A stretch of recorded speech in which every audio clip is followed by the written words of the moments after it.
കൊല്ലം തീരപ്രദേശങ്ങളിൽ കടലാക്രമണം രൂക്ഷം. തങ്കശ്ശേരി ബീച്ച്, മുണ്ടക്കൽ, ഇരവിപുരം എന്നീ പ്രദേശങ്ങളിലാണ് തിരമാലകൾ കരയിലേക്ക് ആഞ്ഞടിക്കുന്നത്. തീരദേശത്തെ പല വീടുകളും കടലാക്രമണ ഭീഷണി നേരിടുകയാണ്. വിനോദസഞ്ചാരികൾ വരുന്ന കൊല്ലം ബീച്ചിന്റെ 50 മീറ്ററോളം കര കടലെടുത്തു.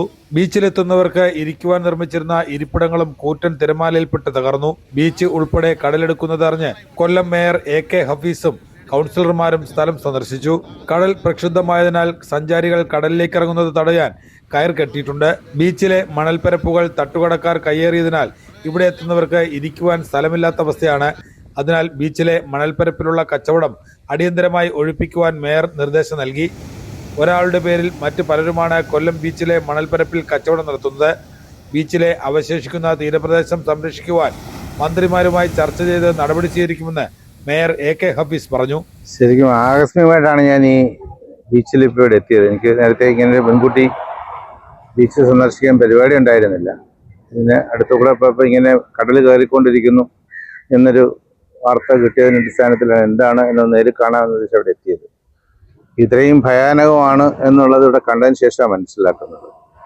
ശരിക്കും ഇങ്ങനെ പോയാൽ താമസിയാതെ തന്നെ നമ്മുടെ തിരുവനന്തപുരത്ത് ശംഖുമുഖം കടപ്പുറത്തുണ്ടായതുപോലെ തന്നെ കടൽ തീരമില്ലാത്തൊരു സാഹചര്യം ഇവിടെയും ഉണ്ടാകാൻ സാധ്യതയുണ്ട്.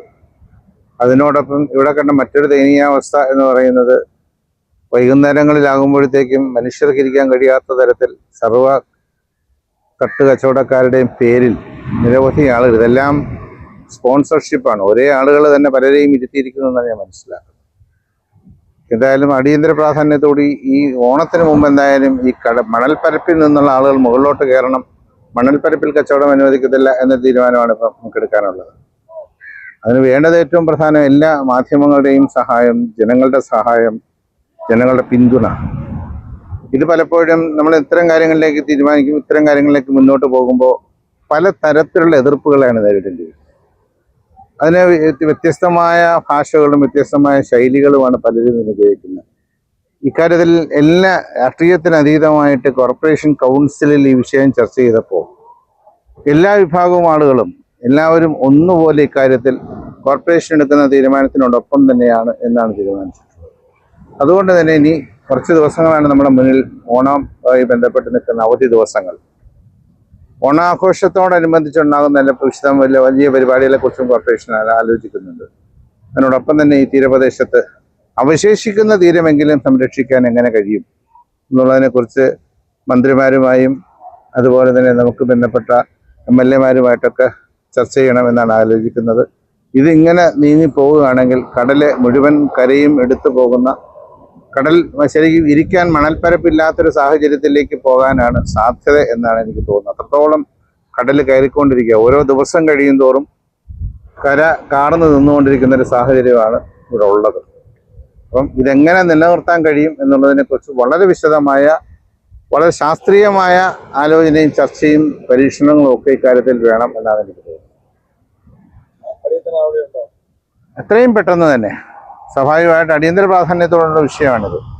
അത് മന്ത്രിമാരുമായും MLA മാരുമായിട്ടൊക്കെ ഇതിനെക്കുറിച്ച് ചർച്ച ചെയ്യാം.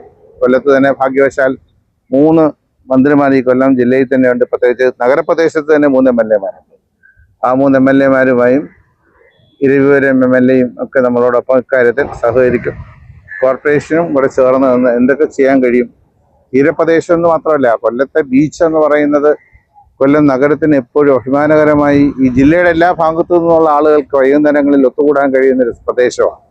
അതിനുള്ള അവസരം ഇല്ലാതായിക്കൊണ്ടിരിക്കുന്നു എന്നുള്ളതാണ്. ധാരാളം ആളുകൾ കിഴക്കൻ മേഖലയിൽ നിന്ന് പോലും എല്ലാ ദിവസവും വൈകുന്നേരങ്ങളിൽ കുടുംബാംഗങ്ങൾ, കൊച്ചുകുട്ടികൾ ഉൾപ്പെടെയുള്ള ആളുകൾ വന്ന് വൈകുന്നേരങ്ങൾ സമയം ചെലവഴിക്കുന്ന ഈ പ്രദേശം കാലക്രമേണ ഇല്ലാതാകും എന്നാണ് സംശയിക്കേണ്ടിയിരിക്കുന്നത്. അതിനുള്ള ശ്രമം തീർച്ചയായിട്ടും കോർപ്പറേഷന്റെ ഭാഗത്തുനിന്ന് സർക്കാരുമായി ബന്ധപ്പെട്ട് സർക്കാരിനെ കൊണ്ട് എന്തൊക്കെ ചെയ്യിക്കാൻ കഴിയും എന്നുള്ള ശ്രമം നടത്തിക്കൊണ്ടിരിക്കും. ജീവൻ രക്ഷാ ജീവനക്കാരെ ബീച്ചിന്റെ പല ഭാഗങ്ങളിലായി വിന്യസിച്ചു കഴിഞ്ഞു. ശക്തമായ തിരയിൽ മുണ്ടക്കൽ പാപനാശം മുതൽ വെടിക്കുന്നുവരെ റോഡ് കടൽ കവർന്നു. ദിവസങ്ങളായി തുടരുന്ന ശക്തമായ കാറ്റും മഴയും തിരമാലകളുടെ ശക്തി കൂട്ടിയിരിക്കുകയാണ്. മത്സ്യബന്ധന യാനങ്ങൾ കടലിലേക്ക് പോകുന്നതിനും വിലക്ക് ഏർപ്പെടുത്തിയിട്ടുണ്ട്.